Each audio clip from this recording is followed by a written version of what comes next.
민사상 채무불이행, 사기죄 성립될까?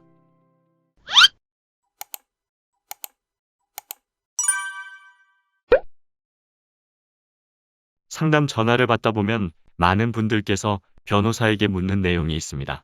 돈을 빌렸는데 못 갚았어요. 제가 사기죄로 처벌받나요?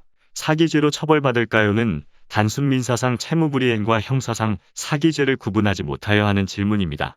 오늘은 이에 대해 간단히 설명드리려고 합니다.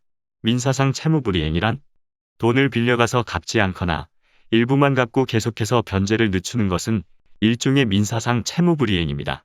채무자가 고의나 과실로 변제기에 변제하지 않을 경우 손해배상을 청구할 수는 있습니다만 단순히 돈을 빌려가서 갚지 않는다는 것만으로 형사상 사기죄로 처벌할 수는 없습니다. 그럼 어떠한 경우에 사기죄로 처벌이 가능할까요?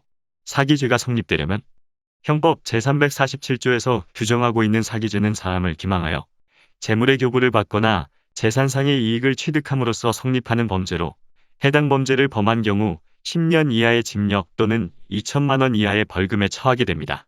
범죄 행위로 인해 취득하는 재물 또는 재산상 이익의 가액이 5억 원 이상일 때에는 특정경제범죄 가중처벌 등에 관한 법률에 의하여 형법보다 강하게 처벌받습니다. 사기죄가 성립하기 위해서는 세 가지 요건이 존재합니다. 첫째, 기망행위가 존재하여야 합니다.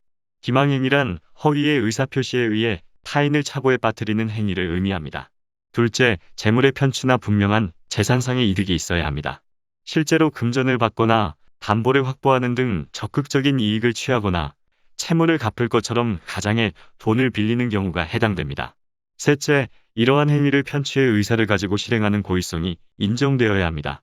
단순 채무불이행이 사기죄에 해당하려면 많은 사람들이 타인이 돈을 갚지 않는다는 이유로 수사기관에 사기죄로 고소하는 경향이 있습니다. 하지만 사기죄가 성립하기 위해서는 돈을 빌렸다는 사실 이외에 돈을 빌릴 당시에 나를 속이는 기망행위가 있어야 하고 기망의 고의가 있었다는 점을 입증해야 합니다. 그러나 대다수의 돈을 빌리고 못 갚는 사람들은 그래 나 돈은 빌렸어. 하지만 돈 빌릴 당시에 상대방을 속일 생각은 없었고 시간이 지나서 돈을 갚으려고 하니 사정이 어려워서 돈이 없어 못 갚는 것일 뿐이야 라고 변명을 하죠.